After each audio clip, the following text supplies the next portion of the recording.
go to Richard in Atlanta. Thanks for waiting. Hey, Matt. Hey, Jen. Hey. Hey, can you hear me okay? I can hear you fine. All right. Okay. I asked a question, and it seemed to me that the church claims to have a monopoly on the concept, or at least the word, marriage. They'd sure like to. Yeah, they want to. And if you think about it, you know, the marriage ceremony and the vows, it's all very religious, even if you have a secular ceremony. And maybe what we need is to have a more secular concept of legal union. So, you know, of shared goods. So who issues a marriage license?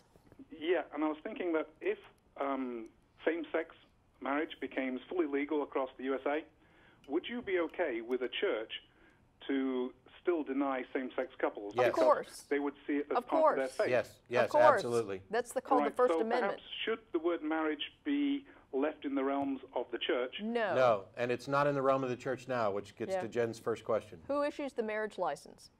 Well, see, there we go again. He's saying a marriage license. Yes. You know, marriage being, certainly as the church think of it. As No. No. See, here's the thing. Who issues the marriage license? The church is trying to claim a monopoly on marriage, and that's like me trying to claim a monopoly on Coca-Cola just because I drink it.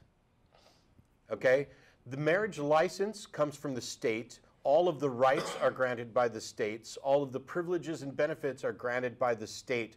A church, all churches, are completely irrelevant to the only version of marriage that matters and that anybody actually cares about, and that is what the state recognizes.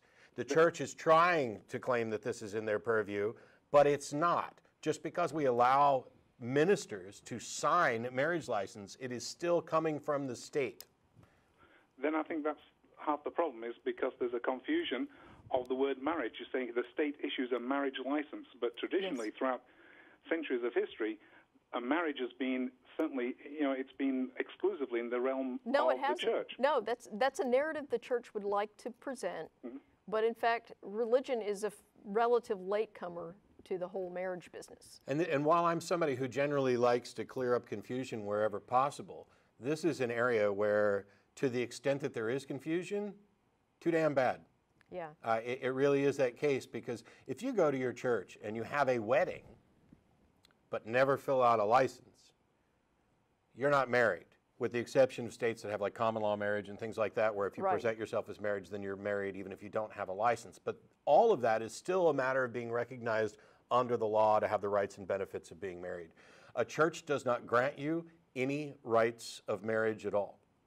Now, within churches, they have their own views, like, you know, Catholics are strongly opposed to divorce, and so, you know, from my parents' perspective, it was a sin for Beth to come down to Texas and live with me when we weren't married.